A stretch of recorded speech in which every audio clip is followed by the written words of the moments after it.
ہمارے ملک کے ایک معروف یوٹیوبر نے میری مشکل آسان کر دی، اور اس کے علاوہ امام جعفر صادق علیہ السلام کا بتایا گیا بدقسمتی کو خوش قسمتی میں بدل دینے والا ایک آسان عمل۔ لیکن اس سے پہلے یہ ویڈیو دیکھیں اور پھر اس پر بات کرتے ہیں۔ میں نے 2 دن پہلے میں نے ایک ویڈیو دیکھی جو کوئی سید تھا، وہ بتا رہا تھا کہ صدقہ تو رد بلا سب کو ہی پتا ہے کہ صدقہ رد بلا صدقہ بہت بڑی بڑی مشکلوں کو ٹال دیتا ہے۔ وہ سید نے، میں نے ان کی ویڈیو دیکھی، انہوں نے بتایا کہ جناب امام جعفر صادق علیہ السلام اللہم صلی اللہ علیہ وسلم، ان کا فرمان کے مطابق اگر ہم صدقہ دیتے ہیں نا تو اللہ مشکلیں ساری ٹال دیتا ہے، بیماریاں اور مشکلیں۔ تو میں آپ کو دکھاتی ہوں کہ میں نے جس طرح میں نے ان کی ویڈیو دیکھی میں اسی طریقے سے کروں گی، آپ بھی میرے ساتھ آ جاؤ مل کے۔ تو یہ والا بکرا منگوایا ہم نے، اور مولا کے فرمان کے مطابق اس کی جب کھال اترنی ہے نا تو اس میں کوئی کٹ نہیں ہونا چاہیے، ایک ہی پیس میں کھال اس کی اترے۔ پھر اس کی کھال میں اس کا جو گوشت ہے نا، اس کے تمام 57 پیکٹ بننے ہیں، اور وہ اس کی کھال کے اندر اس کو نیٹ کر کے کھال کو اس کے اندر رکھ دینے ہیں، اور 57 جو غربا ہیں، جو غریب لوگ ہیں، ان میں ان کو تقسیم کرنا، اور اس کے پائے اور جو یہ کھال ہے وہ بھی غربا کو دے دینی ہے۔ اور اس کا جو بلڈ ہے وہ کسی نیچے زمین میں کوئی گڑھا کھود کے اس میں بلڈ اور اس کی جو آنتی ہیں اس میں دفنا دینی، یعنی تاکہ وہاں پہ پاؤں نہ اوپر، اس کے اوپر، اس کے منہ کے اوپر سورت پڑنی ہے، سورہ ٹیکا وہ پڑھنی ہے، پھر وہ کوشش کریں گے وہاں پہ پاؤں نہ لگے، اس لیے ہم نے نا وہ جگہ بنا لیا باہر، تو کچی مٹی وہاں پہ ہے، وہاں پہ بیڈ وغیرہ دفن کریں گے، اس کا وہ کر دیں گے ٹویا نکال کے اس میں ڈال دیں، ٹھیک ہے۔ ہاں، وہ اس بچے کو میں نے ویڈیو ساری سنا دی کہ ہم کر لیتے ہیں۔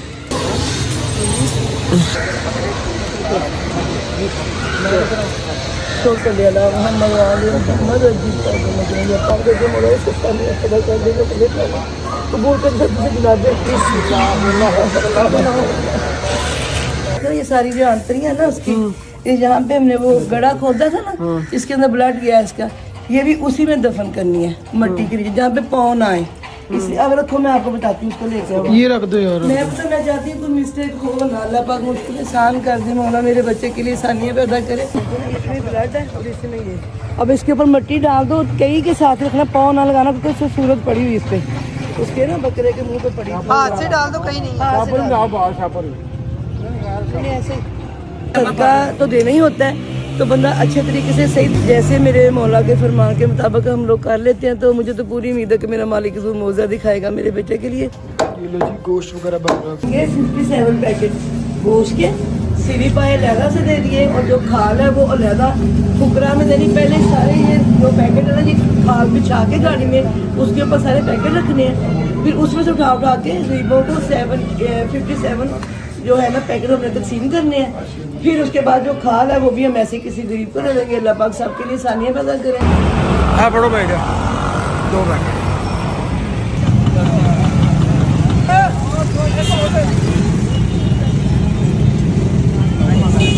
یہ جو میں نے صدقہ نکالا، یہ اس کا میں نے خود سنا کسی سید کے منہ سے کہ آپ کے لیے بیماریوں کے لیے بھی، اور یہ جو کڑی سے کڑی مشکل کے لیے بھی، اور اگر اللہ پاک مردے زندہ کرنے کی اجازت دیتا تو یہ اتنا اثر رکھتا ہے یہ صدقہ اگر صحیح طریقے سے نکالا جائے۔ تو میں نے پوری کوشش کی ہے کہ اللہ پاک کوئی مسٹیک نہ ہو، اگر ہو گئی تو تو معاف کرنے والا، جلدی مان جانے والا، تو معاف کر کے مولا بہترین کا جو اس ماں نے دل سے کیا اپنے بچے کے لیے، مولا وہ قبول کرے، اور میرے بیٹے کو جلد از جلد پوری عزت کے ساتھ اپنے ملک آنا، اپنے بچے کے پاس، بیوی کے پاس، ماں باپ کے پاس نصیب کرے، میرے سارے بچوں کی مولا مشکلیں آسان کرے۔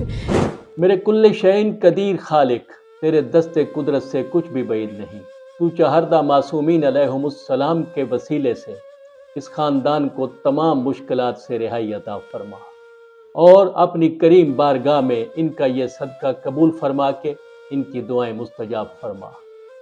دیگر بھی جن لوگوں نے یہ صدقہ کیا ہے یا کریں گے، ان سب پر اپنے کرم کے دروازے کھول دے۔ یہ کلپ دکھانے کا میرا مقصد یہ ہے کہ کچھ دن پہلے میں نے صدقے کے متعلق یہی ویڈیو اپلوڈ کی تھی، جس کے مطابق اس فیملی نے صدقہ کیا ہے۔ اس ویڈیو کو آپ لوگوں نے بہت محبت دی، لیکن میرے لیے تھوڑی مشکل بھی ہو گئی۔ بہت سے لوگوں نے کامنٹس میں سوالات پوچھے، اور پھر سوالات کا یہ سلسلہ کالز تک شروع ہو گیا۔ میرے لیے فرداً سب کا جواب دینا مشکل ہو گیا تھا۔ میرے لیے آسانی یہ ہوئی کہ اس فیملی نے اس صدقے کا عملی یا پریکٹیکل طریقہ بتا دیا۔ انہوں نے بہت محنت اور احتیاط سے یہ سارا عمل کیا، آپ بھی اسی طریقے سے یہ سارا عمل کریں، انشاءاللہ اللہ تعالیٰ کامیابیاں عطا کرے گا۔ جنہوں نے وہ ویڈیو نہیں دیکھی ان کے لیے میں نے اس ویڈیو کا لنک ڈسکرپشن میں ڈال دیا ہے۔ اب چلتے ہیں امام جعفر صادق علیہ السلام کے عمل کی طرف۔ خوش قسمتی اور بد قسمتی کا نظام کل شعین قدیر خالق اور مالک کی مصلحتوں میں سے ایک مصلحت ہے۔ یہ اس علیم و خبیر کے راز ہیں کہ وہ کسی کو تو دانے دانے کا محتاج کر دیتا ہے اور کسی کو اتنا دیتا ہے کہ اس کا حساب لگانا مشکل ہو جاتا ہے۔ یہ اس کے راز ہیں، لیکن ہم نے آج کل جو معیار مقرر کر لیے ہیں وہ درست نہیں ہے۔ اللہ تعالیٰ نعوذ باللہ ظالم نہیں ہے۔ اگر کوئی غریب ہے تو اس کا یہ مطلب نہیں کہ اللہ پاک نے اس پر کوئی ظلم کیا ہے۔ اگر وہ عالم غربت میں بھی اللہ کا شکر گزار بندہ ہوگا تو نہ جانے اللہ تعالیٰ اس پر کون کون سے کرم فرمائے گا۔ اور اس کے برعکس جس کے پاس پیسہ، اقتدار اور طاقت ہوتی ہے اس کے بارے میں کہا جاتا ہے کہ اس پر اللہ کا بڑا کرم ہے، حالانکہ دولت، اقتدار اور طاقت اللہ کے کرم کی ہر حال میں علامت نہیں ہے۔ اگر ایسا ہوتا تو دولت، اقتدار اور طاقت تو فرعون کے پاس بھی تھی، لیکن اس پر اللہ کا کرم نہیں تھا۔ اس طرح کی لاتعداد مثالیں ہیں۔ بدقسمتی کا تعلق صرف دولت سے نہیں، انسان اور بھی کئی حوالوں سے بدقسمت ہو سکتا ہے۔ مثلا کسی کے پاس محبت کرنے والے رشتے اور دوست نہ ہو، کوئی بیماری کا شکار ہو، کسی کو کسی خاص مقصد میں ناکامی کا سامنا ہو، غرض کئی حوالوں سے انسان بدقسمت ہو سکتا ہے۔ امام جعفر صادق علیہ السلام نے اس حوالے سے بھی ہماری رہنمائی فرمائی ہے۔ آپ نے بدقسمتی کو خوش قسمتی میں بدلنے کے 2 طریقے ارشاد فرمائے ہیں جو بہت آسان ہیں۔ آپ دونوں طریقوں کو اکٹھا ہی اختیار کر لیں، کوئی لمبے چلے اور وظیفے نہیں، صرف آپ کو عادت ڈالنی ہوگی اور بس۔ پہلا طریقہ جو امام علیہ السلام نے ہمیں عطا فرمایا ہے وہ ایک روایت ہے جو میں سنا دیتا ہوں۔ امام جعفر صادق علیہ السلام نے ابو ہارون سے فرمایا، اے ابو ہارون، ہم اپنے چھوٹے بچوں کو جس طرح نماز پڑھنے کا حکم دیتے ہیں اسی طرح تسبیح سیدہ سلام اللہ علیہا پڑھنے کا بھی حکم دیتے ہیں۔ تم بھی اس کے پڑھنے کو لازم بناؤ، کیونکہ جو شخص پابندی کے ساتھ اسے پڑھتا ہے وہ کبھی شقاوت اور بدبختی میں مبتلا نہیں ہوتا۔ شقاوت سعادت کی ضد ہے۔ شقاوت کا مطلب ہے بدبختی، نحوست، دل کی سختی، سنگ دلی اور بے رحمی۔ یعنی جو شخص یہ تسبیح باقاعدگی سے پڑھتا ہے وہ نہ تو سنگ دلی کا شکار ہوتا ہے، نہ بے رحم ہوتا ہے، اور نہ ہی وہ نحوست اور بدبختی کا شکار ہوتا ہے۔ آپ ہر نماز کے بعد اور سونے سے پہلے مکمل خلوص اور اعتقاد کے ساتھ یہ تسبیح پڑھنے کی عادت بنا لیں تو آپ دیکھیں گے کہ آپ کی شخصیت سے شقاوت اور بدبختی اور نحوست کا زنگ کیسے اترتا ہے۔ کچھ بڑے بڑے چلوں اور وظیفوں سے متاثر لوگ کہیں گے کہ اس چھوٹے سے عمل سے اتنا بڑا کام کیسے ہو سکتا ہے۔ میری ایک بات یاد رکھیں، اللہ اور آل محمد کے نزدیک مقدار کی نہیں معیار کی اہمیت ہے۔ مقدار تو یزیدی فوج کی زیادہ تھی، لیکن معیار 72 حسینیوں کا بلند تھا۔ اور جہاں تک بات عملیات اور وظائف کی ہے تو یہاں بھی لمبی لمبی پڑھائیوں کا اتنا وزن نہیں جتنا آپ کی توجہ، فوکس اور کنسنٹریشن کا ہے۔ اگر آپ کا فوکس نہیں تو لمبی لمبی پڑھائیاں بھی بیکار ہیں۔ آپ جب کوئی وظیفہ پڑھ رہے ہوں تو آپ کی توجہ زبان سے ادا ہونے والے لفظوں سے زیادہ اپنے مقصد پر ہونی چاہیے۔ اگر آپ کا اعتقاد، یقین اور مقصد پر توجہ مضبوط ہوگی تو لمبی لمبی پڑھائیوں کی ضرورت ہی نہیں رہے گی، ایک لفظ بھی کافی ہے۔ اگر کبھی موقع ملا تو میں آپ کو ایک لفظ اللہ کا ایک عمل بتاؤں گا جس میں ایک لفظ اللہ کہنے سے ہی آپ کے دل کی دنیا بدل جائے گی اور کائنات بدلی بدلی نظر آئے گی۔ اس لیے میرے عزیزوں، یہ نہ سوچنا کہ یہ آسان اور مختصر کام ہے اس لیے اس کا اثر نہیں ہوگا۔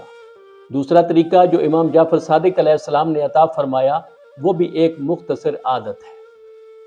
وہ طریقہ بتانے سے پہلے میں آپ کو یہ بتا دوں کہ ہماری کل کی ویڈیو استخارے کے موضوع پر ہوگی، جس میں یہ بتایا جائے گا کہ استخارہ کیا ہے، یہ کب اور کیسے کرنا چاہیے، اور اس میں امام جعفر صادق علیہ السلام کے بتائے گئے استخارے کے طریقے بیان ہوں گے جو آپ کو کسی بھی دارالاستخارہ جانے سے بے نیاز کر دیں گے۔ اب آتے ہیں امام علیہ السلام کے بتائے گئے دوسرے طریقے کی طرف۔ یہ وہ عمل ہے جس میں اگر کسی کا نام بد نصیبوں کی فہرست میں لکھا گیا ہوگا تو اس عمل کی برکت سے اس کا نام بد نصیبوں کی فہرست سے مٹا کر خوش نصیبوں کی فہرست میں لکھ دیا جائے گا۔ یہ کتنی بڑی بات ہے، لیکن یہ بات میں نہیں کر رہا، بلکہ یہ بات علامہ مجلسی نے امام جعفر صادق علیہ السلام سے نقل کی ہے۔ امام کا فرمان ہے، جو شخص فرض نمازوں میں سورہ کافرون کی تلاوت کرے گا اگر وہ بد نصیب ہوگا تو اس کا نام بد نصیبوں کی فہرست سے مٹا کر خوش نصیبوں کی فہرست میں لکھ دیا جائے گا۔ سورہ کافرون کو اپنی پنجگانہ نمازوں کا حصہ بنا لے اور اپنا نام خوش نصیبوں کی فہرست میں داخل کروا لیں۔ انشاءاللہ پھر ملیں گے۔